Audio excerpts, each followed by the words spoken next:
여보, 김치찌개 좀 끓여와요. 고춧가루 많이 넣고, 나 오늘 매운 거 먹고 싶어. 아버님, 제가 대신 할게요. 아버님은 앉아 계세요. 아니다. 됐다. 내가 알게 너는 그냥 앉아 있어. 요즘 내 아버지 정말 쓸모없다. 돈도 못 벌고 집안일도 제대로 못해. 내가 평생 뭐 때문에 고생했는지 모르겠어? 어머님, 아버님이 지금 경비일 하시면서 얼마나 고생하시는데요? 밤에 추운 데서 일하시고, 그 나이에 그 일이 얼마나 힘드신지 아세요? 그게 뭐, 당연히 해야지. 나한테 평생 미안해하면서 살아야지. 내 인생 다 망친 사람이 저 양반인데. 어머니, 아버지한테 제발 그만 함부로 하세요. 아버지가 어머니한테 어떻게 하셨는데 어머니가 아버지를 이렇게 대할 수 있어요? 내 팔자 망친 사람이 이 양반인데. 당연히 평생 나한테 미안해하면서 속죄하고 살아야 하는 거 아니야? 팔자를 망치다니요. 누가 누구 팔자를 망쳤어요? 애초에 어머님이 아버님 아니었으면 그런 호강을 하고 살 수나 있었어요? 그동안 아버님 덕에 편하게 살아놓고 이제 와서 이게 뭐예요? 사연을 듣고 난 후 각자의 의견을 댓글로 남겨주시기 바랍니다. 사소한 댓글이라도 사연자분에게 큰 힘이 될 수 있습니다. 각색될 수 있고 사연자분의 입장에서 구성될 수 있습니다. 김소아 씨는 세 오빠 사이에서 유일한 막내딸로 자라났습니다. 그녀는 40대 중반의 간호사로 병원 중환자실에서 15년째 근무하고 있었습니다.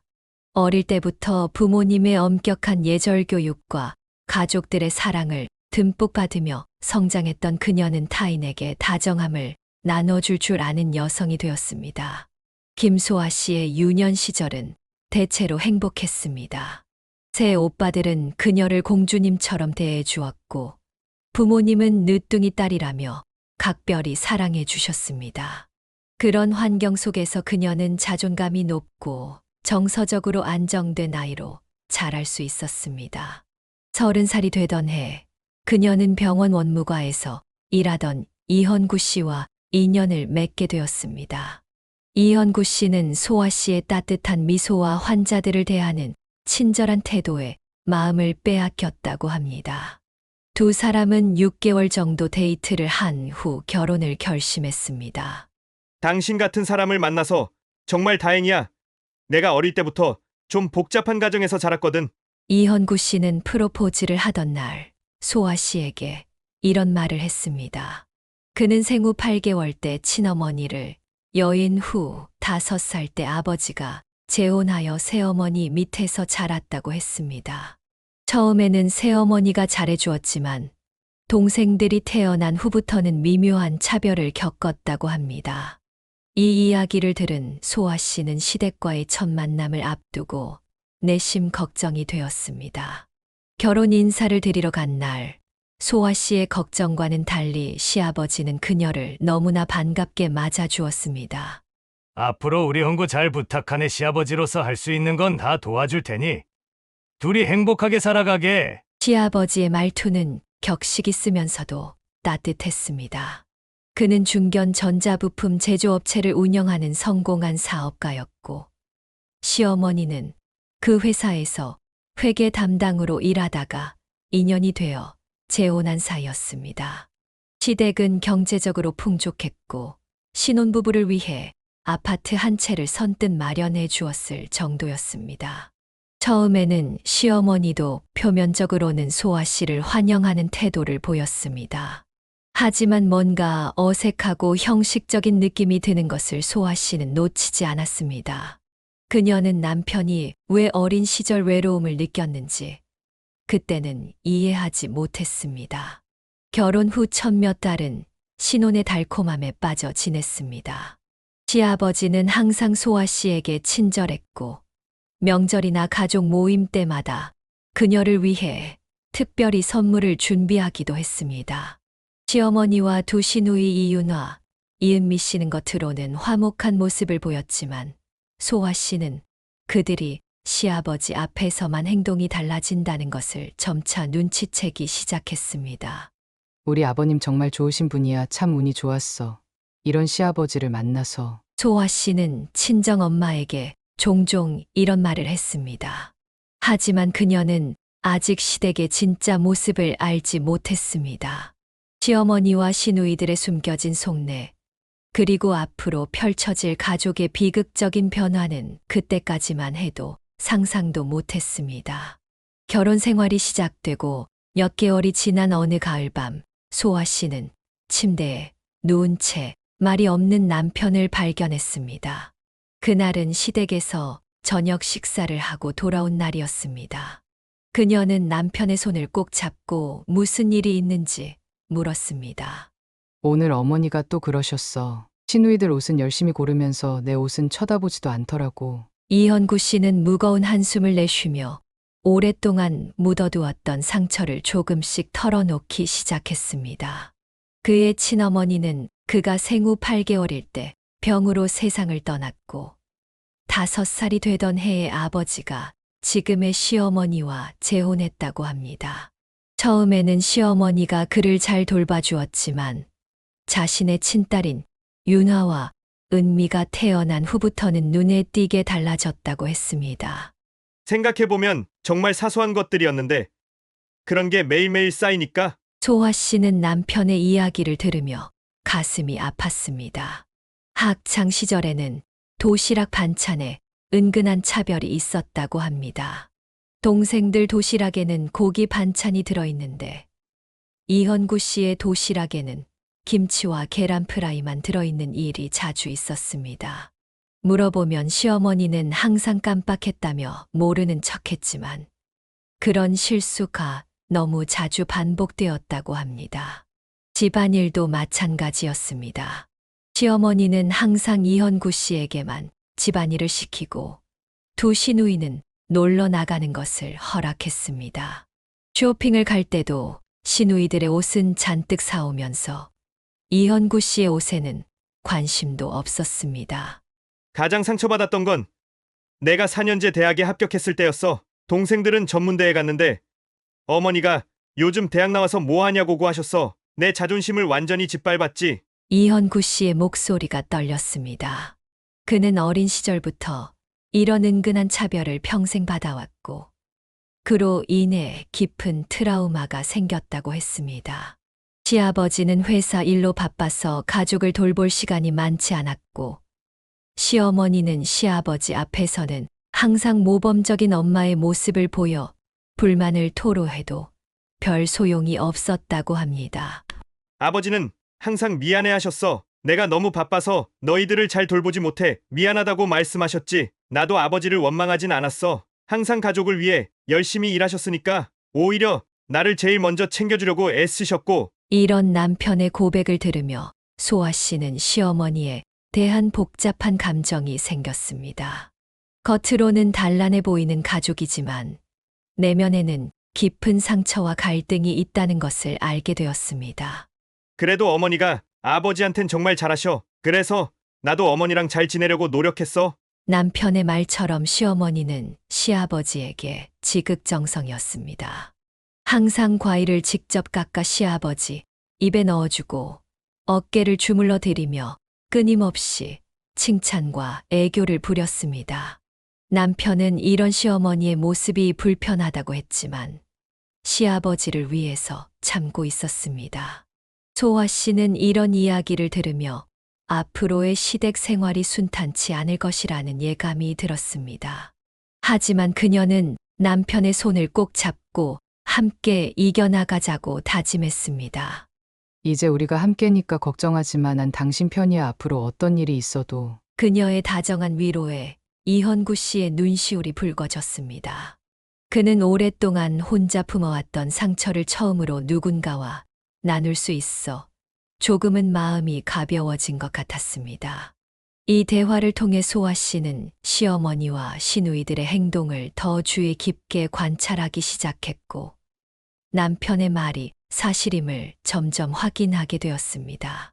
겉으로는 화목해 보이는 가족이었지만 그 안에는 보이지 않는 균열이 존재했던 것입니다. 결혼 생활이 1년쯤 지나자 소아 씨는 시어머니와 시누이들의 행동 패턴을 더 명확히 파악하게 되었습니다. 매주 일요일 시댁 점심 식사 자리에서 그녀가 목격한 광경은 언제나 비슷했습니다. 시어머니는 시아버지의 바로 옆자리에 앉아 끊임없이 관심을 쏟았습니다. 여보, 제가 아침에 일찍 나가서 특별히 골라온 거예요?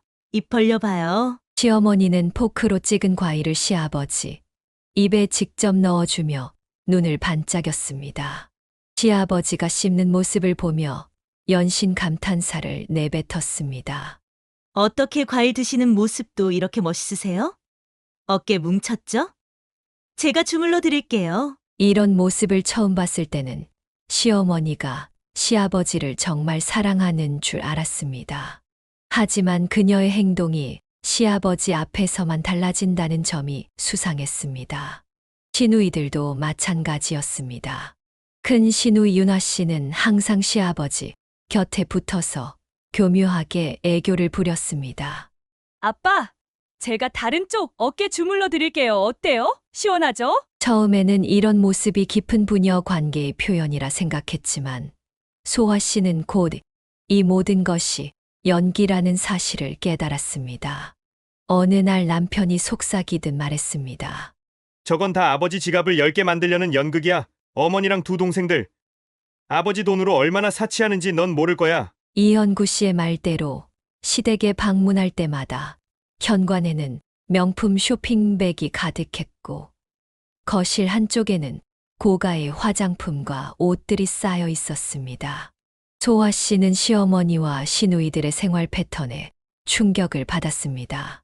세 사람은 매달 한 번씩 유명 피부과에서 수백만 원짜리 시술을 받았고 주말마다 백화점 쇼핑은 필수 코스였습니다.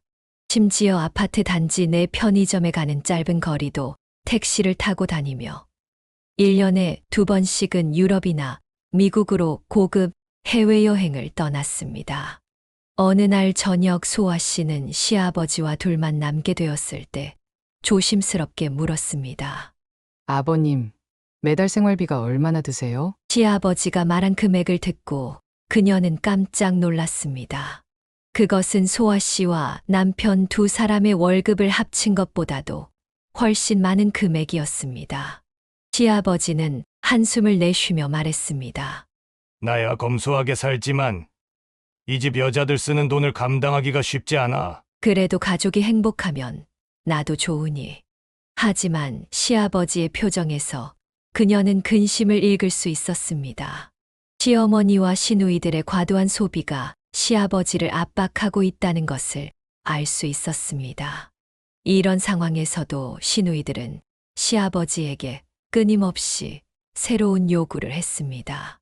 한 번은 큰 시누이가 명품 가방을 사달라고 조르다가 시아버지가 망설이자 갑자기 눈물을 글썽이며 아빠가 날 사랑하지 않는 거죠. 라고 말해 결국 시아버지가 지갑을 10개 만들었습니다. 시어머니도 시아버지가 사치를 제한하려 할 때마다 교묘한 핑계로 넘어갔습니다. 여보, 내가 고생하며 당신 뒷바라지 했으니 이 정도는 괜찮잖아요. 내 인생의 젊은 시절은 다 당신 회사 일하느라 바쳤는데. 이렇게 시아버지의 마음을 흔들어 결국 원하는 것을 얻어내곤 했습니다. 소아 씨는 이런 상황을 보며 안타까웠지만 직접적으로 개입할 수는 없었습니다. 이것은 어디까지나 시아버지의 문제였고 그가 직접 선을 그어야 했기 때문입니다. 남편은 이런 상황을 지켜보며 깊은 한숨을 내쉬었습니다. 아버지가 너무 약해. 결국 모든 게 무너질지도 몰라. 그의 불길한 예감은 몇 년 후 현실이 되었습니다. 남편의 이야기를 들은 후 소아 씨는 시어머니와 시누이들을 바라보는 시선이 달라졌습니다. 그녀는 이제 그들의 행동 하나하나를 주의 깊게 관찰하기 시작했고 남편이 겪었던 차별이 실제로 존재했음을 확신하게 되었습니다. 시어머니는 남편에게 했던 것처럼 소아 씨에게도 은근슬쩍 일을 시키려 들었습니다. 어느 휴일 소아 씨가 시댁을 방문했을 때였습니다. 시어머니는 다른 가족들이 거실에서 TV를 보고 있는 동안 소아 씨만 부엌으로 불렀습니다. 우리 며느리 음식 솜씨가 어떤지 궁금하네. 여기 재료들 있으니까. 저녁 반찬 좀 만들어 봐. 내가 옆에서 지켜볼게. 시어머니의 말투는 친절한 척했지만 눈빛에는 명령이 담겨 있었습니다. 소아 씨는 잠시 당황했지만 곧 침착하게 대답했습니다. 저도 요리 실력이 별로 없어요. 어머님께서 가르쳐 주시면 같이 해볼까요? 시어머니는 눈썹을 살짝 찌푸리며 말했습니다. 아이고, 난 오늘 좀 피곤해서. 우리 딸들은 원래 부엌일을 잘 못해. 괜히 방해만 될 테니 넌 혼자 해보는 게 좋겠다. 그때 소아 씨는 남편이 겪었던 상황을 떠올렸습니다. 그녀는 미소를 지으며 단호하게 말했습니다. 저도 솔직히 요리에 소질이 없어요. 시누이들도 함께 배우는 게 어떨까요? 같이 하면 더 재밌을 것 같은데요. 시어머니의 표정이 굳어졌습니다. 소아 씨는 주방을 나와 거실의 시누이들을 향해 말했습니다. 우리 다 같이 저녁 준비해 볼까요? 제가 혼자 하려니 좀 부담스러워요. 시누이들은 당황한 표정으로 서로를 쳐다보았습니다. 시어머니가 급히 끼어들었습니다. 아이고, 됐어. 그냥 내가 할게. 다들 쉬고 있어. 소아 씨의 단호한 태도에 시어머니의 계획은 무산되었습니다. 이런 상황이 반복되면서 소아 씨와 시어머니 사이의 긴장은 점점 커졌습니다. 더욱 심각했던 것은 시어머니와 시누이들이 서비스직 종사자들에게 보이는 태도였습니다. 한 번은 가족 모두가 고급 레스토랑에 식사를 하러 갔을 때였습니다. 웨이터가 실수로 와인을 조금 흘렸는데 시어머니가 갑자기 목소리를 높였습니다. 이게 뭐 하는 짓이에요? 이런 비싼 식당에서 일하면서 이것도 제대로 못해요? 매니저 불러요, 당장. 웨이터는 얼굴이 하얗게 변해 연신 사과했습니다. 정말 죄송합니다. 바로 새 냅킨 가져다 드리겠습니다. 소아 씨는 시어머니의 행동에 너무 당황해 잠시 할 말을 잃었습니다. 하지만 곧 용기를 내어 말했습니다. 어머님, 그만하세요. 사람이 실수할 수도 있죠. 이미 사과하셨잖아요. 시어머니는 소아 씨를 노려보며 말했습니다. 너는 왜 내 편을 안 들고 남의 편을 들어? 이게 무슨 서비스인지. 소아 씨는 침착하게 대답했습니다. 편을 드는 게 아니라 그냥 상황을 진정시키려는 거예요. 저분들도 열심히 일하는 분들이고 직업에 귀천이 어디 있어요? 우리가 편하게 식사할 수 있는 것도 저분들 덕분이잖아요. 이 말에 시아버지가 고개를 끄덕이며 지지했습니다. 소화 말이 맞아. 너무 심하게 굴지 말아요. 나가기 전에 저 직원분께 사과 한 번 더 해요. 시어머니는 입술을 깨물며 불만스러운 표정을 지었고 시누이들은 소아 씨를 향해 적대적인 시선을 보냈습니다. 이런 상황이 반복될수록 소아 씨와 시댁 여자들 사이의 갈등은 깊어졌습니다. 이런 갈등 속에서도 시아버지는 항상 소아 씨의 편이었습니다. 한 번은 시어머니와 시누이들이 나간 후 시아버지가 소아 씨를 따로 불러 말했습니다. 항상 가족들의 못난 모습을 보여주게 돼서 미안하구나. 사실 얘 아내가 원래부터 저렇진 않았어. 사모님 소리를 듣고 살다 보니 어느 순간부터 콧대가 높아졌어. 시아버지의 눈에는 깊은 슬픔이 담겨 있었습니다. 그는 계속해서 말했습니다. 소화야, 내 시어머니와 시누이들이 널 못마땅해 하는 것 같아서 내가 정말 마음이 아프다. 내가 대신 사과할게. 소아 씨는 시아버지의 손을 잡고 말했습니다. 아버님, 괜찮아요. 전 그냥 옳다고 생각하는 대로 행동했을 뿐이에요.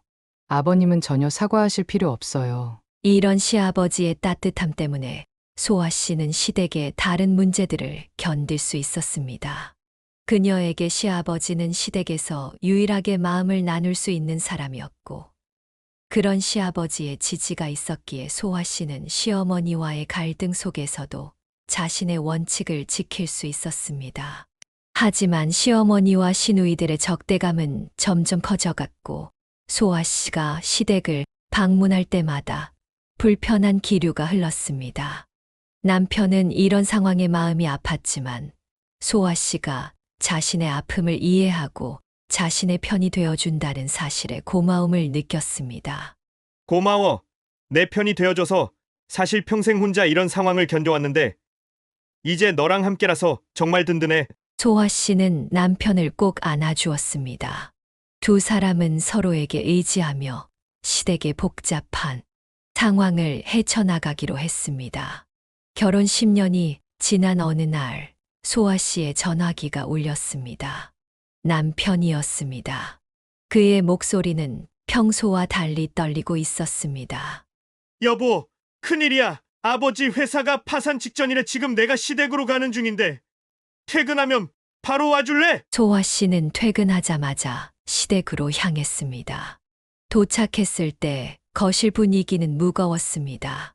시아버지는 소파에 깊이 파묻혀 창백한 얼굴로 앉아 있었고 남편은 그 옆에서 무언가를 열심히 설명하고 있었습니다. 시어머니와 시누이들은 보이지 않았습니다. 아버님, 저희가 좀 도와드리고 싶어요. 저희 적금도 있고 남편 퇴직금도 만지지 않은 상태라. 소아 씨가 조심스럽게 말을 꺼내자 시아버지는 고개를 강하게 저었습니다. 안 된다. 내 문제는 내가 해결해야지. 여의 돈으로는 이 상황을 해결할 수 없어. 이미 너무 늦었단다. 시아버지의 말은 생각보다 심각했습니다. 나중에 알고 보니 회사는 이미 수억의 빚을 지고 있었고 주요 거래처가 파산하면서 연쇄적으로 부도 위기에 처했다고 합니다. 시아버지는 최대한 버티려고 했지만 결국 모아둔 돈을 모두 쏟아붓고 소유하고 있던 3층짜리 상가 건물까지 팔아야 했습니다. 결국 47평형 대형 아파트에서 25평형 소형 아파트로 이사를 했지만 그마저도 줄도산을 막기에는 역부족이었습니다. 그날 밤 소아 씨와 남편이 시댁 문제를 상의하던 중 갑자기 시댁에서 전화가 왔습니다. 시어머니와 시누이들이 시아버지와 크게 다투고 있다는 것이었습니다. 부부는 서둘러 차를 몰고 시댁으로 향했습니다.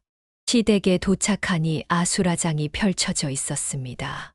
큰 시누이 윤아 씨는 얼굴이 불그락푸르락해져서 소리를 지르고 있었습니다. 아빠, 내 결혼은 어떡하라고요? 준혁이네 부모님이 집은 기본으로 해줘야 한다고 했잖아요. 오빠는 집을 해줬으면서 왜 나는 안 돼요? 윤아 씨는 당시 결혼을 앞두고 있었는데 예비 시댁에서 신혼집을 마련해 달라는 요구가 있었던 모양이었습니다. 시아버지는 고개를 떨구고 침묵하고 있었습니다. 그 와중에 막내 시누이 은미 씨도 가세했습니다. 아빠, 내 필라테스 학원은요? 직장까지 그만두고 자격증 따느라 얼마나 고생했는데 이제 어떡해요? 나 계속 남의 학원에서 월급쟁이로 살아야 해요? 은미 씨는 필라테스 강사 자격증을 취득하고 시아버지가 학원을 차려주기로 약속했었던 것 같았습니다. 시아버지는 묵묵히 두 딸의 원망을 듣고만 있었습니다. 가장 충격적인 것은 시어머니의 반응이었습니다. 시어머니는 가장 화가 난 듯 했습니다. 당신이 어떻게 이럴 수 있어요? 내 인생 이제 다 망했어. 조심 좀 했어야지. 어쩌자고 그 오래 운영한 회사를 망하게 한 거야? 앞으로 우리 어떻게 살아요? 시어머니의 목소리에는 원망과 분노가 가득했습니다. 소아 씨는 놀랐습니다. 시어머니는 시아버지의 안위를 걱정하는 대신 자신의 미래와 생활 수준 변화를 걱정하고 있었습니다. 소아 씨와 남편은 더 이상 참을 수 없었습니다. 남편이 먼저 나섰습니다. 윤아야, 은미야! 너희들 정신 차려.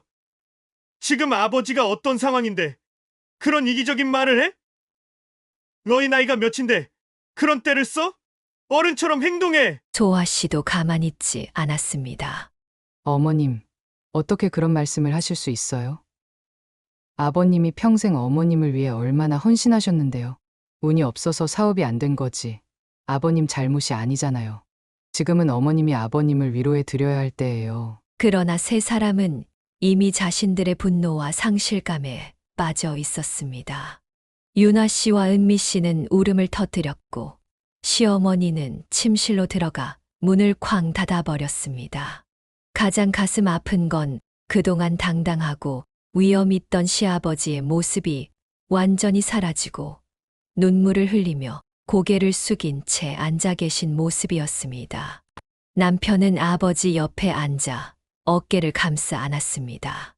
아버지, 힘내세요. 저희가 있잖아요. 다 잘 될 거예요. 소아 씨는 시아버지 앞에 무릎을 꿇고 앉아 그의 손을 잡았습니다. 시아버지의 손은 차갑고 떨리고 있었습니다. 아버님, 지금은 정말 힘드시겠지만 저희가 항상 곁에 있을게요. 함께 이겨내요. 시아버지의 눈에서 굵은 눈물이 떨어졌습니다. 그는 아무 말도 하지 못하고 고개만 끄덕였습니다. 그날 이후 시어머니와 시누이들의 원망은 계속되었고 시아버지의 모습은 날이 갈수록 초라해져 갔습니다. 소아 씨와 남편은 자주 시댁을 방문하며 시아버지를 위로했지만 시아버지의 상황은 점점 더 악화되고 있었습니다. 그리고 시댁의 분위기는 완전히 달라졌습니다. 예전에는 시아버지를 중심으로 돌아가던 가정이었지만 이제는 시아버지를 향한 원망과 비난이 가득했습니다.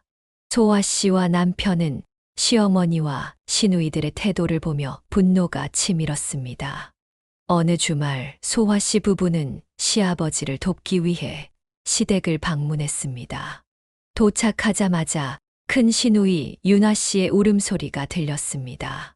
거실에 들어가 보니 윤아 씨는 소파에 앉아 엉엉 울고 있었고 시어머니는 그 옆에서 딸을 달래고 있었습니다. 왜 우는 거야? 무슨 일 있어? 남편이 물었습니다.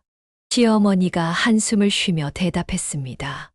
내 동생 약혼 파혼됐어. 준혁이네 어머니가 결혼 조건이 안 맞는다고 하더라고. 윤아 씨는 더 크게 울음을 터뜨렸습니다.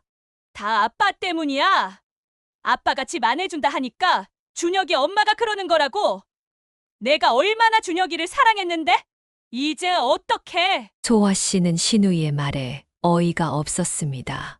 감정을 억누르며 차분히 물었습니다. 아가씨 정말 그 사람이 집 때문에 파혼한 거예요? 윤아는 눈물을 닦으며 대답했습니다. 그야 당연하지. 우리 처음 만났을 때 아빠가 사장님이라 그랬는데 이제 아무것도 아니잖아.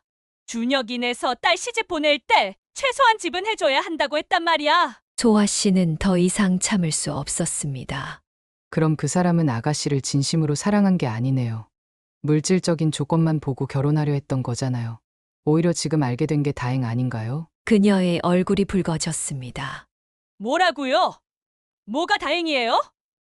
난 진짜 준혁이한테 미쳐 있었어요. 어떻게 그렇게 말할 수 있어요? 남편도 가만히 있지 않았습니다. 윤아야, 솔직히 생각해봐. 그 사람이 정말 너를 사랑했다면 집이 있건 없건 상관없었을 거야. 이건 아버지 탓이 아니라 그 남자의 문제지. 그러자 시어머니가 끼어들었습니다. 너희들 쉽게 말하네. 요즘 세상에 누가 빈털털이랑 결혼하겠어? 다 현실이야. 아버지가 망하지만 않았어도 우리 윤아 잘 시집 갔을 텐데. 소아 씨는 분통이 터졌습니다. 어머님, 평생 아버님 덕에 잘 사셨으면서 어떻게 그런 말씀을 하실 수 있어요? 아버님이 지금 얼마나 괴로우신데 이렇게 원망만 하시면 어떡해요? 시어머니의 눈이 커졌습니다. 넌 뭘 안다고 그래? 내가 얼마나 고생했는지 알아? 이제 와서 무슨... 소아 씨는 시어머니의 말을 자르고 윤아 씨에게 돌아섰습니다.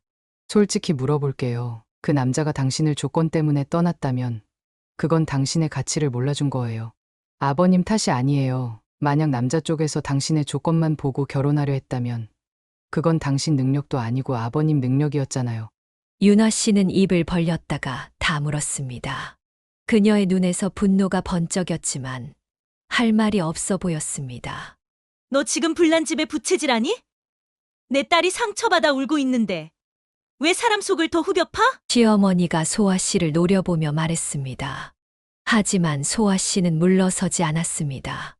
어머님이랑 윤아 씨가 오히려 아버님 마음을 더 아프게 하고 계시잖아요. 회사 문 닫아서 힘든 아버님 속을 더 후벼 파고 있는 건 누구예요? 이 말에 방 한쪽에서 조용히 듣고 있던 시아버지의 눈에서 눈물이 흘러내렸습니다. 그의 모습은 예전에 당당했던 사업가가 아니라 완전히 패배하고 지친 노인 같았습니다. 남편은 아버지 곁으로 가 어깨를 감싸 안았습니다. 아버지, 괜찮아요. 저희가 있잖아요. 그날 이후로 소화 씨 부부와 시어머니, 시누이들 사이의 골은 더 깊어졌습니다. 시어머니와 시누이들은 소화 씨 부부가 오면 노골적으로 불편한 기색을 드러냈고, 소화 씨 부부도 그들의 이기적인 행동을 도저히 이해할 수 없었습니다. 가장 가슴 아픈 것은 시아버지의 변화였습니다. 한때 당당하게 가정을 이끌던 가장의 모습은 온데간데 없이 사라지고 눈물만 흘리며 고개를 숙이는 모습만 남았습니다. 소화 씨는 그런 시아버지를 볼 때마다 가슴이 미어졌습니다. 여보, 우리가 어떻게든 아버님을 도와드려야 해. 이대로는 정말 안 될 것 같아. 소화 씨는 밤마다 남편과 시아버지를 도울 방법을 의논했습니다. 그들은 경제적으로 도울 수 있는 방법을 찾아보았지만 시아버지의 빚이 너무 컸고 무엇보다 시아버지 자신이 도움을 완강히 거부했습니다. 아버님이 자존심이 상하신 것 같아. 우리가 정신적으로라도 더 많이 지지해 드려야 해. 소화 씨의 말에 남편은 고개를 끄덕였습니다. 그들은 시댁의 변심과 배신 속에서도 시아버지만큼은 끝까지 지켜드리기로 마음먹었습니다. 시아버지의 사업이 파산한 후에도 시어머니와 시누이들의 씀씀이는 전혀 줄어들 기미가 보이지 않았습니다. 그들은 여전히 고급 레스토랑에서 식사를 하고 명품 가방을 구입하고 고가의 피부 관리를 받았습니다. 소아 씨는 시댁을 방문할 때마다 거실 한켠에 쌓인 쇼핑백들을 보며 한숨을 내쉬었습니다. 어느 날 소아 씨의 휴대폰이 울렸습니다. 시어머니였습니다. 소아야, 있잖아. 좀 곤란한 일이 생겼어. 시어머니의 목소리는 평소와 달리 조심스러웠습니다. 소아 씨는 무슨 일인지 물었습니다. 이번 달 카드 값이 좀 많이 나왔네. 그래서 말인데 너희가 좀 도와줄 수 있을까? 소아 씨는 놀라서 되물었습니다. 카드값이요. 얼마나 나오셨는데요? 시어머니가 말한 금액을 듣고 소아 씨는 귀를 의심했습니다. 590만 원이요? 한 달에 그 정도가 나왔다고요? 대체 뭐에 쓰신 거예요? 시어머니는 당연하다는 듯이 대답했습니다. 뭐 하긴. 그냥 필요한 거 사고 피부 관리 받고 그런 거지. 뭐 대수냐? 너희가 집도 공짜로 받았는데 이 정도 도와주는 게 그렇게 큰일이야? 소아 씨는 남편과 상의한 후 일단 이번만 도와주기로 했습니다. 시아버지에게 빚이 있는 것도 사실이었고 그들만 시아버지로부터 집을 받은 것도 사실이었기 때문입니다. 그러나 이것이 시작이었습니다. 카드값을 지불한 후 시어머니는 마치 이것이 당연한 듯 다음 달에도 전화를 해왔습니다. 소아야, 이번에도 카드값이 좀 나왔어. 지난번처럼 도와줄 수 있지? 이번에도 비슷한 금액이었습니다. 소아 씨는 놀라서 말했습니다. 어머님, 지난달에 그렇게 큰 금액을 내셨으면 이번 달은 좀 절약하셨어야 하는 거 아닌가요? 도대체 무슨 돈을 그렇게 쓰시는 거예요? 시어머니는 오히려 화를 냈습니다. 뭐? 내가 너한테 허락받고 살아야 하니? 내 돈 쓰는 건 내 맘이지. 너희 집값이 얼마나 올랐는지 알아? 그것도 우리가 해준 거잖아. 그 정도 도움은 당연히 줘야지. 이번에도 소아 씨 부부는 시어머니의 카드값을 대신 갚아주었습니다. 하지만 셋째 달에도 비슷한 전화가 왔을 때 소아 씨는 남편과 심각하게 이야기를 나누었습니다. 여보, 이건 아닌 것 같아. 생각해보니까 이렇게 계속 돈을 부어줘봤자 밑 빠진 독에 물 붓기야. 차라리 이 돈으로 아버님께 직접 도움을 드리는 게 낫지 않을까. 남편도 동의했습니다. 맞아, 어머니랑 동생들은 아무리 도와줘도 끝이 없을 거야. 오히려 버릇만 더 나빠질 것 같아. 그래서 그들은 시어머니의 다음 요청을 거절하기로 했습니다. 예상대로 시어머니의 전화가 왔고 소아 씨는 단호하게 말했습니다. 어머님, 죄송하지만 더 이상 카드값은 도와드릴 수 없을 것 같아요. 저희도 아이들 교육비에 대출금도 있고 해서요. 시어머니는 격분했습니다. 뭐, 이게 무슨 소리야? 너희들은 내 아들 키워준 것도 생각 안 해? 너희한테 집도 해준 거 생각 안 나? 양심이라는 게 있니? 소아 씨도 더 이상 참지 않았습니다. 어머님, 저희가 몇 달 동안 정말 많이 도와드렸잖아요. 어머님도 아버님에게 받을 거 다 받으셨으면서 왜 지금 와서 저희한테 손을 벌리세요? 게다가 정말 필요한 지출이라면 모를까. 계속 사치품에 돈을 쓰시면서 저희 보고 갚으라는 건 너무하신 거 아닌가요? 시누이들도 전화를 걸어 항의했습니다. 유나 씨는 울먹이며 말했습니다. 오빠, 억지도 정도껏 부려. 오빠만 신혼집 받고 우리는 아무것도 못 받았잖아. 그 집 팔아서 우리 나눠주던가. 남편은 냉정하게 대응했습니다. 윤아야, 지금 내가 무슨 말을 하는 거야? 그 집은 아버지가 나한테 해준 거고 너희들도 아버지한테 평생 사치하며 돈 쓰고 싶은 대로 다 써왔잖아. 그거 다 합치면 집 한 채 값보다 더 많을걸? 이제 와서 뭘 더 바라는 거야? 시어머니와 시누이들은 더 이상 카드값을 대신 내줄 사람이 없자 진땀을 빼며 돈을 마련해야 했습니다. 시어머니는 남은 보석을 팔았고 시누이들은 명품 가방과 옷을 중고 시장에 내놓았습니다. 하지만 그들의 습관은 쉽게 바뀌지 않았고 소화 씨 부부에게 계속 돈을 요구했습니다. 어머님, 그동안 아버님 덕에 호화롭게 사셨으면 이제는 현실에 맞게 생활하셔야죠.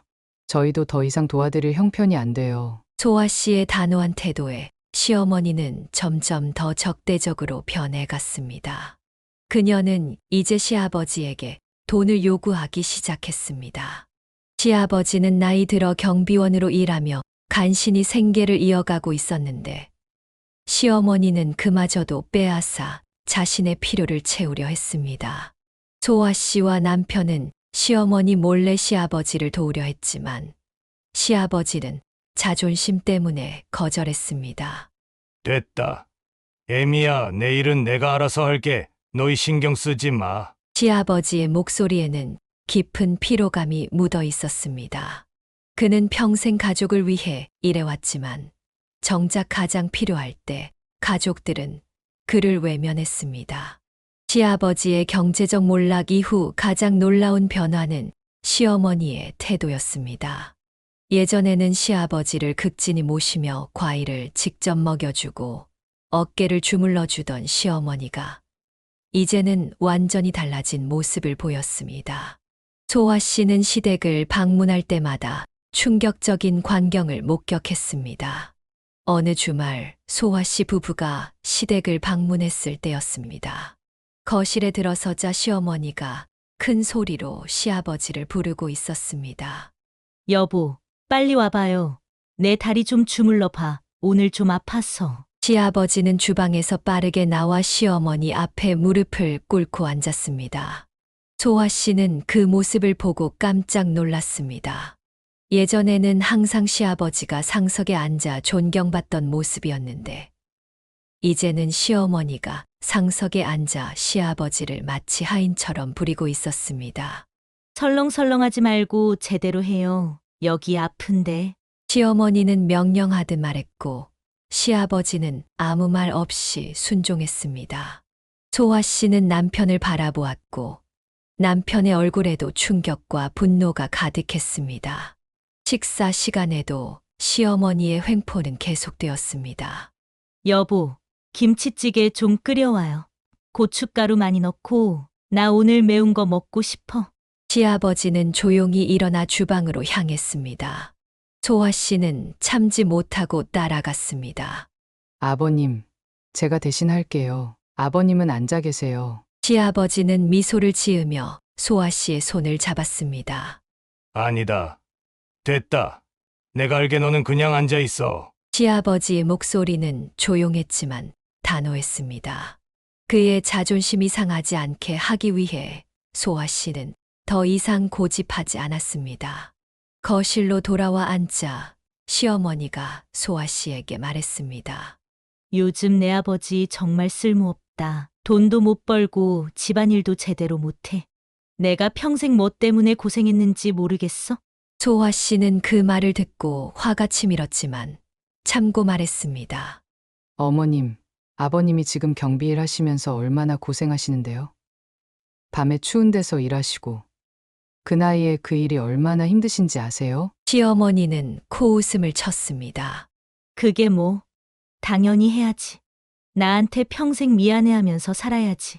내 인생 다 망친 사람이 저 양반인데. 그날 이후 소아 씨는 시아버지의 모습이 더 마르고 위축되어 가는 것을 발견했습니다.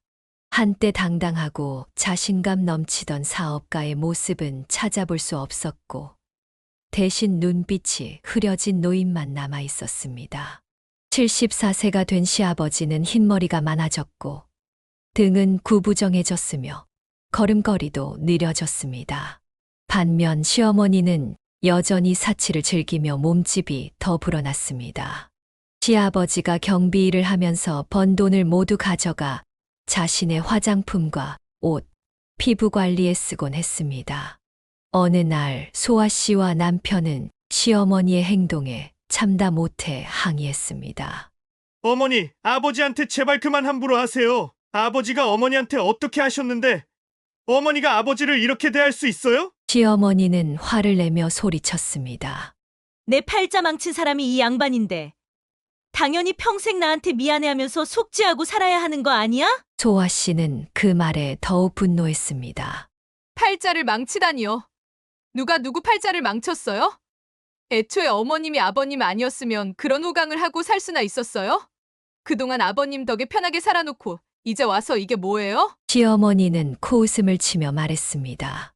넌 내가 애비 키워준 걸 생각 안 해? 엄마 없는 이 사람 내가 키워줬어. 근데 넌 나한테 고마워하지도 못할 망정 어떻게 그렇게 목청을 높이니? 소아 씨는 침착하게 대답했습니다. 어머님이 남편 키워주신 건 감사해요. 하지만 솔직히 말해서 그렇게 친자식처럼 대해준 것도 아니잖아요. 항상 은근슬쩍 차별하셨다고 남편이 말했어요. 지금 논점을 흐리시는 거예요. 우리가 얘기하는 건 어머님이 아버님을 이렇게 모욕적으로 대하면 안 된다는 거예요. 이런 대화가 오갈 때마다 시아버지는 고개를 숙이고 눈물만 흘렸습니다. 소아 씨와 남편은 시아버지의 그런 모습을 볼 때마다 가슴이 아팠습니다. 시아버지가 망한 후 5년 동안 시어머니는 시아버지를 계속해서 괴롭혔고 시누이들도 시아버지를 완전히 무시했습니다. 소아 씨와 남편은 가능한 한 자주 시댁을 방문하며 시아버지를 위로했지만 그들이 없는 시간에 시아버지가 어떤 대우를 받는지 상상하기 싫었습니다. 소아 씨는 매일 밤 남편과 이야기를 나누었습니다. 그들은 어떻게 해야 시아버지를 이 상황에서 구해낼 수 있을지 고민했습니다. 소아 씨는 갑작스런 결정을 내렸습니다. 병원에서 일하던 그녀는 그날 연차를 쓰고 시아버지가 일하는 아파트 경비실을 깜짝 방문하기로 했습니다. 평소 시어머니 때문에 위축된 시아버지를 몰래 찾아가 점심을 함께 하면서 기운을 북돋아 드리고 싶었던 것입니다. 주차장에 차를 세우고 경비실로 향하는 소아 씨의 얼굴에는 미소가 가득했습니다. 그러나 경비실 문을 열자마자 그 미소는 순식간에 사라졌습니다. 그녀가 본 것은 충격적인 광경이었습니다. 시아버지의 오른쪽 뺨에는 붉은 자국이 있었고 왼쪽 팔에는 여러 개의 멍과 핥힌 자국이 선명했습니다. 아버님, 이게 다 뭐예요? 어디 다치신 거예요? 소아 씨는 놀라서 달려가 시아버지의 팔을 조심스럽게 잡았습니다. 시아버지는 깜짝 놀라 황급히 소매를 내려 상처를 가리려 했습니다. 애미야 갑자기 웬일이니? 이거. 그냥 부딪혀서. 그래 별일 아니야. 시아버지의 목소리는 떨리고 있었고 눈빛은 불안했습니다. 소아 씨는 간호사 경력으로 보아 이런 상처들이 단순한 부딪힘으로 생길 수 없다는 것을 알았습니다. 아버님, 저한테 거짓말하지 마세요. 이건 누군가가 핥히고 꼬집은 자국이에요. 대체 누가 이런 짓을? 소아 씨의 목소리가 떨렸습니다. 그녀의 마음 깊은 곳에서는 이미 답을 알고 있었지만 그것이 사실이길 바라지 않았습니다. 시아버지는 한동안 침묵하다가 깊은 한숨을 내쉬었습니다. 그냥 내 시어미가 자기 인생 돌려내라면서. 시아버지의 목소리는 점점 작아졌습니다. 그는 고개를 떨구고 계속했습니다. 그저께는 특히 화가 났는지 꼬집고 핥히고 뭘 던지기도 하더구나. 사실 이게 처음은 아니야. 그동안에도 한 번씩 나한테 손찌검을 하긴 했었어. 소아 씨는 충격으로 말을 잇지 못했습니다. 눈앞이 캄캄해지는 느낌이었습니다. 시어머니가 아무리 시아버지를 구박하고 미워한다 해도 직접 폭력을 행사할 거라고는 상상도 못했던 것입니다. 시아버지는 흐르는 눈물을 참으며 중얼거렸습니다. 내 인생이 어쩌다 이렇게 됐는지 모르겠다. 소아 씨는 그 자리에서 무릎을 꿇고 시아버지의 손을 꼭 잡았습니다. 그녀의 눈에서도 눈물이 흘러내렸습니다. 아버님, 이건 정말 아니에요. 아버님이 무슨 죽을 죄를 지은 것도 아닌데 어떻게 이런 일이. 더는 안 되겠어요. 지금 당장 그 집에서 나오셔야 해요. 시아버지는 당황한 기색으로 고개를 저었습니다. 내가 나가면 어딜 간단 말이니? 소아 씨는 단호하게 대답했습니다. 저희 집 있잖아요. 저희가 모실게요. 사실 남편과 저도 얼마 전부터 이 문제로 계속 고민하고 있었어요. 아버님을 이대로 두면 안 되겠다 싶어서요. 이미 아이들 방도 하나로 합쳐서 아버님 방까지 준비해놨어요. 시아버지의 눈에 놀라움이 가득했습니다. 정말이냐?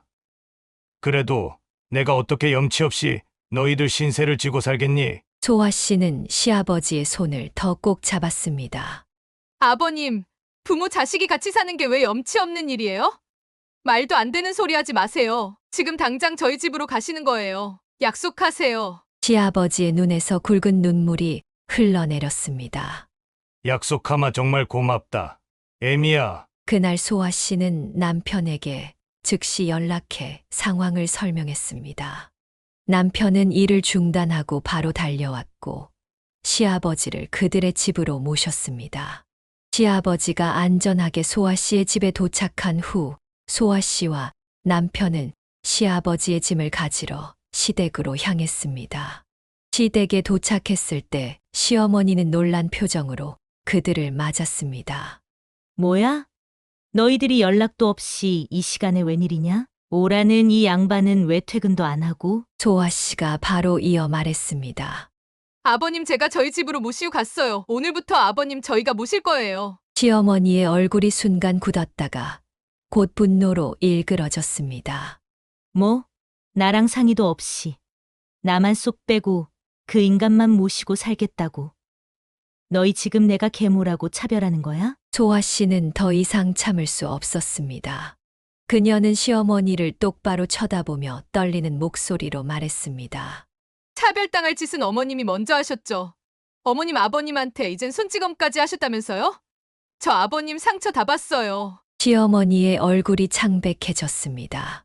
그녀는 당황한 기색이 역력했지만 곧 방어적인 태도를 취했습니다.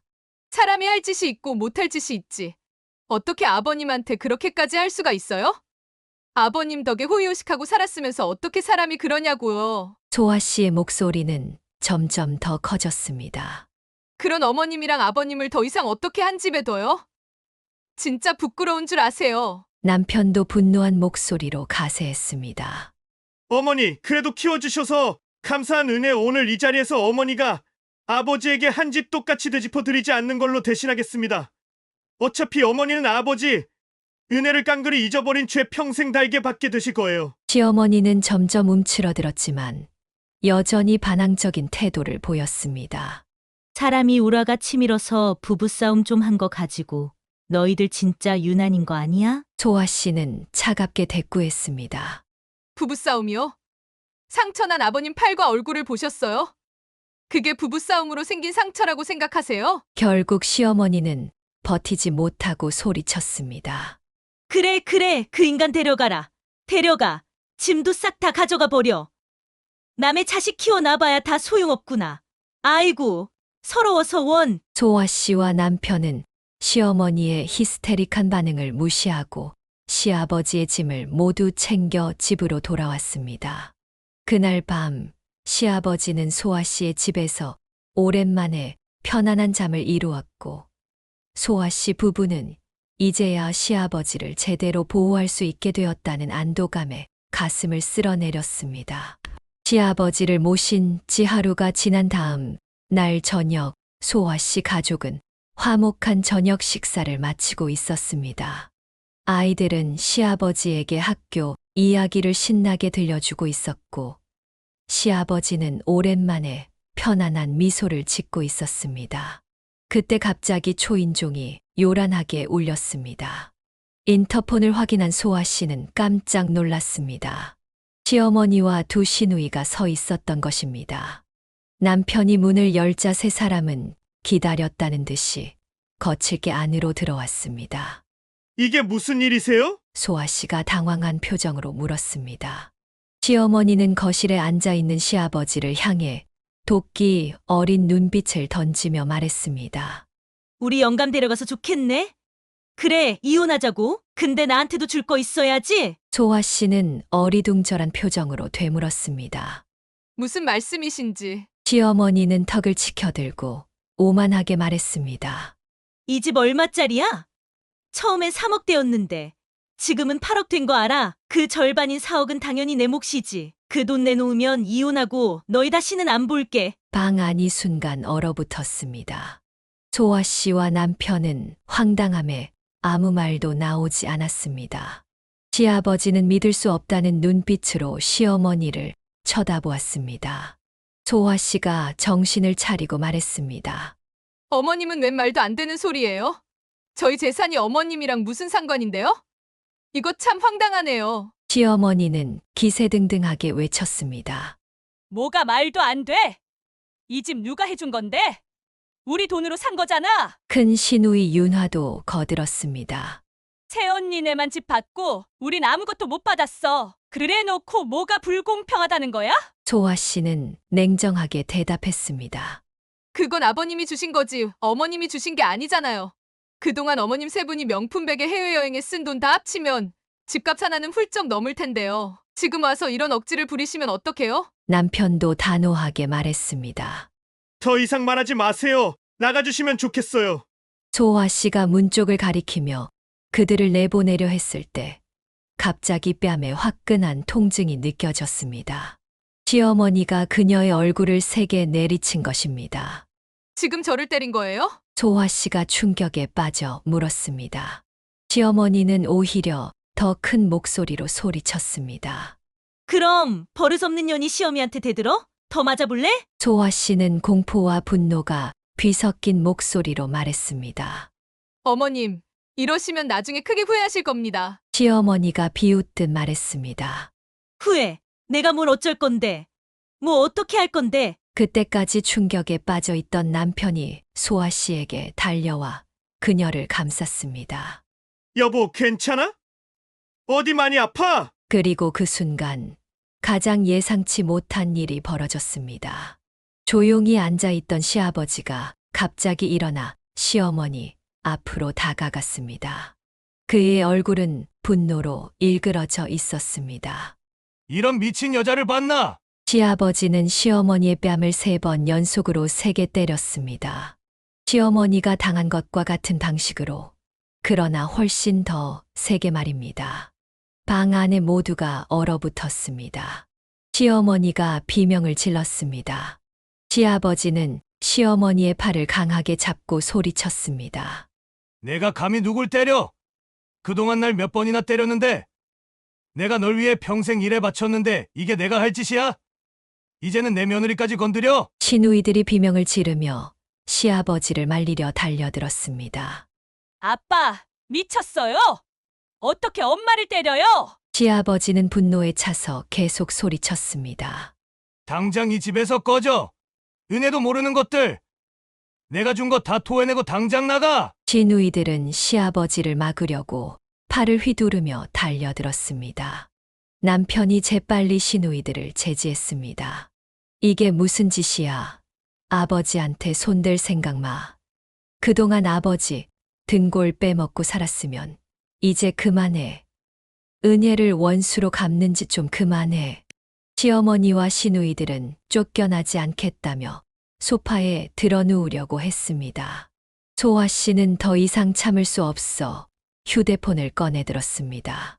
경찰에 신고할게요. 불법 침입에 폭행까지. 이젠 법의 심판을 받으세요. 여보세요? 여기 불법 침입자들이 있어요. 게다가 제가 폭행까지 당했어요. 빨리 와주세요. 시어머니의 얼굴이 창백해졌습니다. 뭐, 며느리가 시어미를 경찰에 고발해? 소아 씨는 단호하게 대답했습니다. 법을 어기면 대가를 치러야죠. 제 얼굴을 때린 건 어머님이잖아요. 시어머니는 당황하여 소리쳤습니다. 그럼 나도 신고할 거야. 방금 내가 맞은 것도 똑같이. 시아버지가 비웃듯 말했습니다.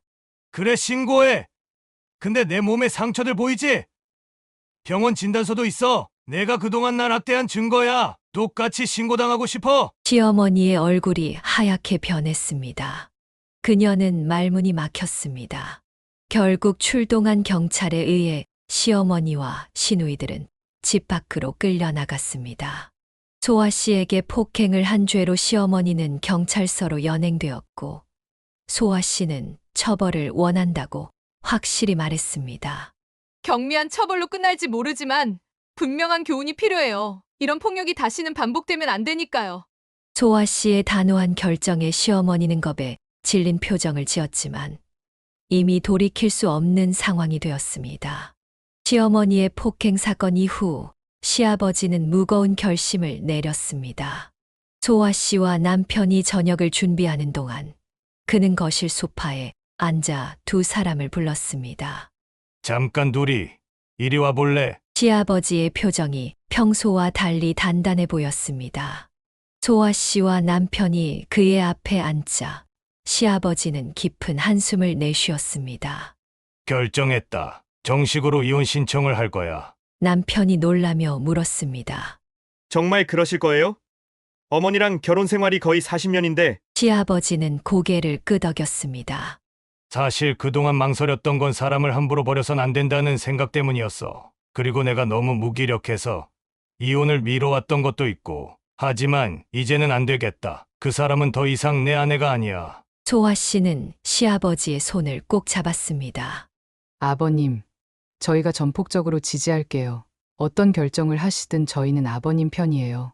시아버지의 눈가에 미소가 어렸습니다. 고맙다. 이제 와서 생각해보니 왜 이 결정을 더 일찍 내리지 못했는지 후회가 되는구나. 그러나 이혼 과정은 순탄치 않았습니다. 시어머니는 이혼을 극구 거부했습니다. 자신의 생활 기반이 완전히 흔들릴 것을 알았기 때문입니다. 어느 날 시어머니는 소아 씨의 집에 또다시 찾아와 소란을 피웠습니다. 날 버리겠다는 거야? 이 나이에 내가 어디로 가라고? 너네 양심이 있어? 소아 씨가 냉정하게 대답했습니다. 어머님이 먼저 아버님을 버리신 거잖아요. 폭력까지 휘두르셨잖아요. 이제 와서 피해자인 척하지 마세요. 시어머니는 고함을 질렀습니다. 이것들이 미쳤나? 내가 우리 남편 없으면 어떻게 살아? 평생 같이 살았는데. 남편이 비웃듯 말했습니다. 갑자기 무슨 애틋한 척이에요? 어머니가 아버지 돈 때문에 붙어 있었던 거 우리 다 알아요. 이제 그만하세요. 결국 변호사를 선임해 법적 절차를 밟기 시작했습니다. 시어머니도 변호사를 구해 맞대응했지만 상황은 시어머니에게 불리했습니다. 시아버지가 시어머니의 친정 식구들에게 경제적 지원을 해온 점, 시어머니와 시누이들의 과도한 사치 생활, 시어머니의 신체적 학대 증거 등이 모두 법정에 제출되었습니다. 변호사가 소아 씨 부부를 찾아와 말했습니다. 송구수 없지만 증인으로 나와주셔야 할 것 같습니다. 특히 폭행 장면을 직접 목격하신 분들이라. 소아 씨는 망설임 없이 답했습니다. 당연히 나갈게요. 아버님을 위해서라면 뭐든지 하겠습니다. 법정에서 소아 씨는 시어머니의 행동에 대해 모두 증언했습니다. 시아버지의 팔과 얼굴에 있던 상처들, 경비원으로 일하며 번 돈을 시어머니가 빼앗아 간 일, 자신의 뺨을 때린 일까지. 법정은 소아 씨의 증언에 충격을 받은 눈치였습니다. 재판은 예상대로 시아버지에게 유리하게 끝났습니다. 시어머니는 매우 불리한 조건으로 이혼을 받아들일 수밖에 없었습니다. 시아버지의 유일한 재산이었던 작은 아파트마저 팔아 빚을 갚아야 했고, 시어머니와 시누이들은 월세방을 구해 이사해야 했습니다. 이게 웬 날벼락이야. 평생 살던 집에서 쫓겨나다니. 시어머니가 집을 나서며 통곡했습니다. 큰 시누이도 울먹이며 소리쳤습니다. 우리가 뭘 그렇게 잘못했다고 이 꼴이야? 다 오빠랑 새언니 때문이야. 소아 씨는 그들의 원망에 아무 반응도 보이지 않았습니다. 시어머니와 시누이들은 결국 저렴한 월세 아파트를 구해 셋이 함께 살게 되었습니다. 방 하나에 거실 하나짜리 작은 집이었습니다. 한편 소아 씨 가족은 시아버지를 정성껏 모셨습니다. 시아버지는 처음에는 적응이 어려워 보였지만 점차 편안해졌습니다. 소아 씨의 두 아들은 할아버지를 무척 좋아했고 학교에서 돌아오면 항상 할아버지 방부터 찾았습니다. 할아버지, 오늘 태권도에서 발차기 배웠어. 한번 보여줄까? 우와, 우리 손자 정말 멋지구나. 할아버지한테도 가르쳐 줄래? 시아버지의 얼굴에는 오랜만에 진정한 미소가 번졌습니다. 특별한 날이었던 것은 소아 씨의 친정 부모님이 시아버지를 찾아오신 날이었습니다. 처음엔 어색할 줄 알았는데 의외로 세 분은 금방 친해지셨습니다. 사돈어른, 요즘도 낚시 다니세요? 저도 젊었을 때 낚시 좀 했거든요. 소아 씨의 아버지가 시아버지에게 말을 걸었습니다. 아유, 오랜만에 들어보는 이야기네요. 예전엔 자주 갔었는데 요즘은 통 못 가봤어요. 이번 주말에 같이 한번 가보시죠. 제가 좋은 포인트 알고 있어요. 그날 이후로 두 어르신은 자주 낚시를 함께 다니셨고 가끔은 소주 한 잔을 기울이며 세상 돌아가는 이야기를 나누기도 했습니다. 소아 씨의 어머니도 자주 방문해 손수 만든 반찬을 가져오셨습니다. 사돈어른이 요즘 좀 울적해 보이시네. 이럴 땐 동년배 친구가 필요한 법이야. 우리가 자주 찾아뵈어야겠어. 소아 씨는 친정 부모님의 따뜻함에 감동했고 남편도 깊이 감사했습니다. 장인어른, 장모님께서 이렇게 신경 써주셔서 정말 감사합니다. 아버지가 요즘 많이 밝아지셨어요. 이렇게 새로운 가족 관계가 형성되었고 시아버지는 점차 과거의 상처를 회복해 갔습니다.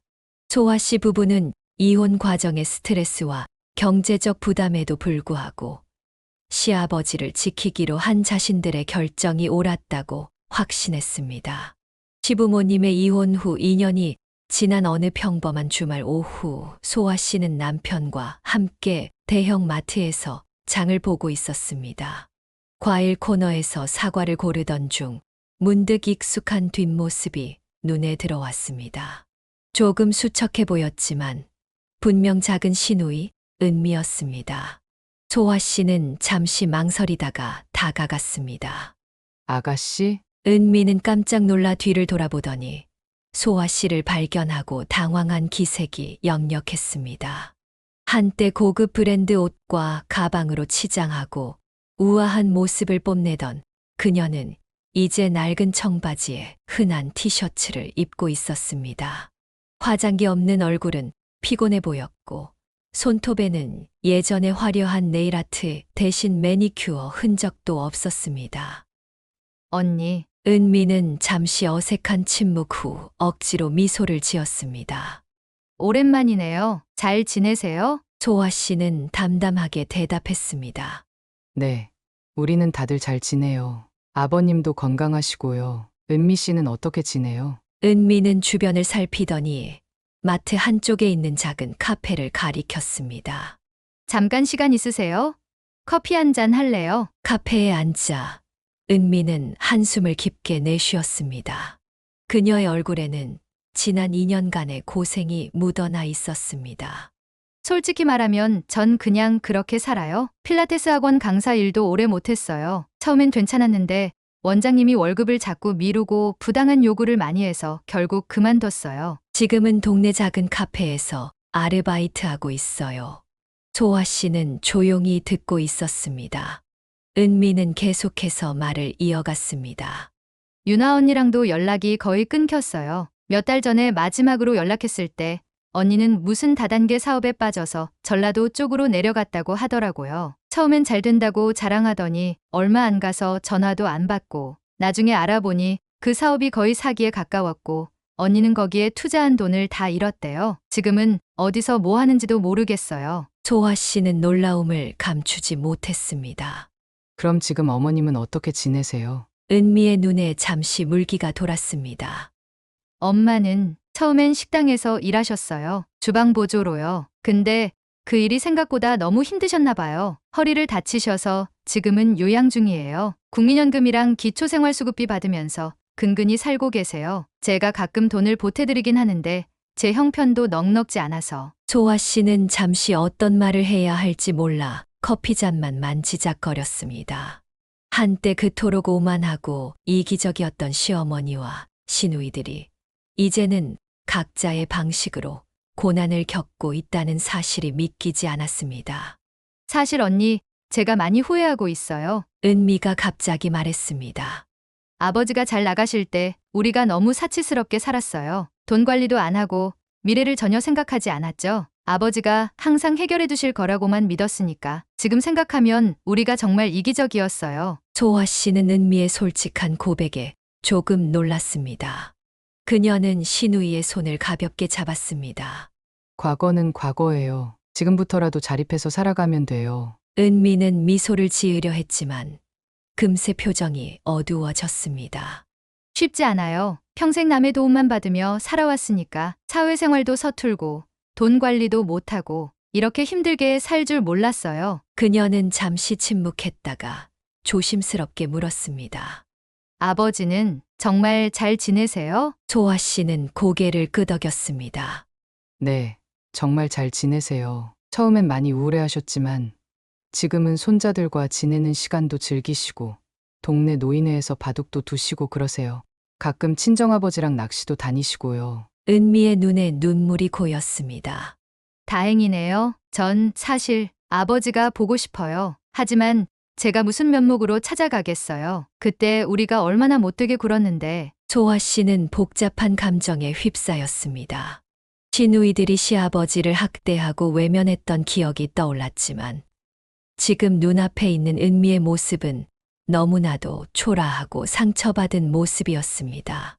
아무리 미워했던 사람이라도 이렇게 추락한 모습을 보는 것은 결코 기분 좋은 일이 아니었습니다. 시간이 해결해 줄 거예요. 지금은 각자 삶에 집중하는 게 좋을 것 같아요. 헤어질 때 은미는 소아 씨에게 조심스럽게 명함을 건넸습니다. 혹시 아버지가 저에 대해 물어보시면 연락처 좀 알려주세요. 집으로 돌아오는 길에 소아 씨는 시누이들의 현재 상황을 남편에게 이야기했습니다.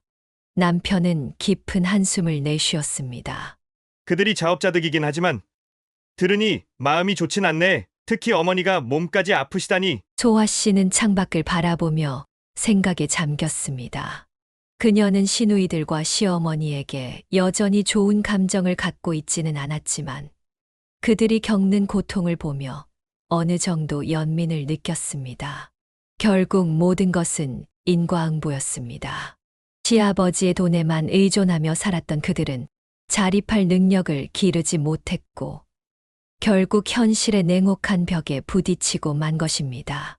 그 무렵 시아버지에게 또 다른 변화가 찾아왔습니다. 경비원으로 일하던 아파트 단지에서 고령을 이유로 더 이상 일을 할 수 없다는 통보를 받게 된 것입니다. 처음 이 소식을 들었을 때 시아버지는 충격을 받은 듯 했습니다. 이제 진짜 쓸모없는 늙은이가 됐네. 시아버지는 소파에 깊이 몸을 파묻고 중얼거렸습니다. 소아 씨는 이런 시아버지의 모습이 안타까웠습니다. 그동안 무엇이든 열심히 일하며 가족을 부양해온 분이 갑자기 일자리를 잃게 되니 자존감에 큰 타격을 입은 것이 분명했습니다. 아버님, 그런 말씀 마세요. 이제 좀 편히 쉬실 때도 됐잖아요. 그동안 얼마나 고생하셨어요. 소아 씨가 위로했지만 시아버지의 우울함은 쉽게 가시지 않았습니다. 가족들은 모두 시아버지를 돕기 위해 노력했습니다. 남편은 퇴근 후에는 항상 시아버지와 바둑을 두거나 TV를 함께 보며 시간을 보냈고 손자들은 학교에서 있었던 재미있는 이야기들을 신나게 들려주었습니다. 할아버지, 내일 우리 반에서 백일장 있는데 할아버지 이야기록을 쓰려고요. 제가 자랑스러운 우리 할아버지하고요. 어이구, 그렇게 글 쓰면 상 못 받을 텐데 다른 주제로 쓰렴. 아니에요. 할아버지가 어려운 시간도 잘 이겨내고 지금 우리랑 행복하게 사는 거 진짜 멋진 일이에요. 손자의 순수한 말에 시아버지의 눈가가 붉어졌습니다. 소아 씨도 시아버지를 위한 특별한 방법을 생각해냈습니다. 어느 날 아침 시아버지가 외출 준비를 하고 있을 때였습니다. 아버님, 지갑 좀 보여주세요. 응. 지갑은 왜? 소아 씨는 시아버지의 지갑을 받아들고 몰래 30만 원을 넣은 후 다시 건넸습니다. 남자는 지갑이 두둑해야 당당하니까요. 거절하지 마시고 받으세요. 시아버지는 당황해하며 손사래를 쳤습니다. 아니, 이게 뭐야? 이런 거 필요 없어. 너희가 매달 주는 용돈도 받기 미안한데. 소아 씨는 단호하게 고개를 저었습니다. 예전에 아버님이 돈 많으실 때 저희에게 베풀어 주셨던 것처럼 이제는 저희가 아버님께 보답할 차례예요. 이 집도 아버님 덕분에 생긴 거잖아요. 그리고 아버님이 저희 아이들한테 맨날 용돈 주시는 것도 다 알아요. 시아버지의 눈에 눈물이 고였습니다. 그는 소아 씨의 손을 꼭 잡았습니다. 내가 정말 복받은 사람이구나. 이런 며느리를 만나다니. 소아 씨는 가끔 시어머니의 소식을 듣곤 했지만 굳이 만나러 가지는 않았습니다. 하지만 어느 날 우연히 시장에서 시어머니를 마주쳤을 때 그녀는 놀라울 정도로 초라해 보였습니다. 어머님, 안녕하세요. 시어머니는 소아 씨를 보자 잠시 굳었다가 고개를 숙였습니다. 잘 지내니? 네, 저희는 다 잘 지내요. 아버님도 건강하시고요. 어색한 침묵이 이어졌습니다. 시어머니는 한동안 말이 없다가 조용히 말했습니다. 그래, 잘 됐구나. 더 이상의 대화는 없었습니다. 소아 씨는 시어머니가 떠나는 뒷모습을 바라보며 복잡한 감정을 느꼈습니다. 시간이 흐르면서 소아 씨 가족은 더욱 단단해졌습니다. 시아버지는 이제 완전히 가족의 일원으로 자리 잡았고 모두가 그의 존재에 감사했습니다. 어느 주말 저녁 가족 모두가 둘러앉아 식사를 하던 중 시아버지가 문득 말했습니다. 내가 요즘 많이 생각해봤어. 인생이란 게 참 묘한 것 같아. 회사가 망하고 모든 걸 잃은 줄 알았는데 오히려 진짜 소중한 걸 찾았으니. 남편이 고개를 끄덕이며 말했습니다. 맞아요. 아버지, 우리 가족이 이렇게 더 가까워졌잖아요. 소아 씨는 시아버지와 남편을 번갈아 바라보며 미소 지었습니다. 강한 바람이 불어야 나무의 뿌리가 깊어진다는 말이 떠올랐습니다. 그들 가족은 분명 큰 풍파를 견뎌냈고 그 결과 더 단단하고 깊은 유대를 형성하게 되었습니다. 저녁 식사 후 소아 씨는 마당에서 혼자 별을 바라보고 있는 시아버지 곁에 조용히 다가갔습니다. 아버님, 추우실 텐데 안으로 들어가세요. 시아버지는 따뜻한 미소를 지으며 대답했습니다. 애미야, 내가 참 고맙다. 내가 아니었으면 지금쯤 나는 어떻게 됐을지. 소아 씨는 시아버지의 어깨에 자신의 손을 살포시 얹었습니다. 저희가 고마워해야죠. 아버님은 저희 가족의 기둥이세요. 그들은 말없이 한동안 밤하늘을 바라보았습니다. 잠시 후 집 안에서 아이들이 할아버지를 부르는 소리가 들렸고 시아버지는 환한 미소를 지으며 집 안으로 향했습니다. 소아 씨는 그런 시아버지의 뒷모습을 바라보며 깊은 만족감을 느꼈습니다. 진정한 가족이란 피보다 더 진한 것이 있다는 것을 그녀는 이제 분명히 알고 있었습니다. 사연을 듣고 댓글을 남겨주시기 바랍니다. 사소한 의견일지라도 사연자분에게는 큰 힘이 됩니다. 노골적인 악성 댓글은 사연자분에게 상처가 될 수 있으니 삼가주시기 바랍니다.